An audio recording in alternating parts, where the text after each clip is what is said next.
nè ồ ai mơ tập này con năng sân bán này đi xả cho mới trong video chẳng tập let's go bon chơi prappi rồi biết setting sổ ni sẽ bị bon ban hạt bò giỏi mà tích kia đó sang say nhóm thở mà lụa camera chừng nụ skin care với nhau cũng nó biết để nhóm review bị thật đai chui tuổi một so rồi luôn bắt môn bắt nam một mặt so lưới thla để còn ngay baby chúc tranh bị cái nóc ấy á bọn chui ví dụ nhóm đôi nhóm xe tiếp camera này chắc mẹ để con sẵn lành cho mình là setting để nhóm ăn set tới camera nhóm ai mơ ra trong video để sang tầng này nhóm tay luôn đừng bay thọt cho mình nắng rồi đặt bao nhóm mó chắc nhóm nằng hay nhóm thọt cho mình nằng em mà thấy cho mình là sổ ni sẽ bị quán hay nhóm nằng đã hụt thọt ai bọn mơ hay mẹ setting nhóm nằng đặt trong video chắc chẳng mình trong video ngóc này nó hay càng vậy thay trẻ cùng mơ tập camera mơ sạch một nẹt lụa hòn chui tinhระดับអ្នកលក់ហងដើម្បីអ្នកលក់មានលុយយកទិញកាមេរ៉ាថតទៀតអូយថាលេងអរគុណច្រើនណាស់ចាំមើលដល់trong videoខ្ញុំនឹង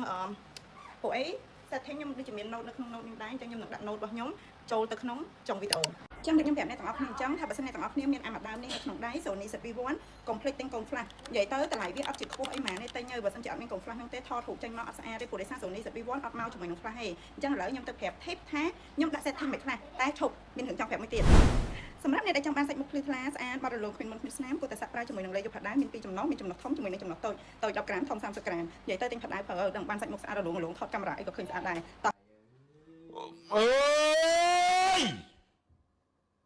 មកឡើងទៀតស្វាយមិនដាច់អញហើយ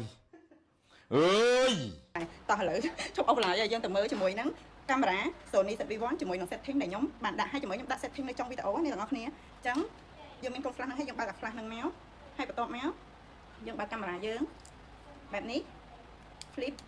អានេះគឺខ្ញុំ set ហើយណាខ្ញុំដាក់ P mode ហើយ setting របស់ខ្ញុំគឺ set រួចហើយអញ្ចឹងថតមកគឺអូខេហ្មងអត់ចាប់មិនអីត្រូវស្រែទៀតទេអូខេ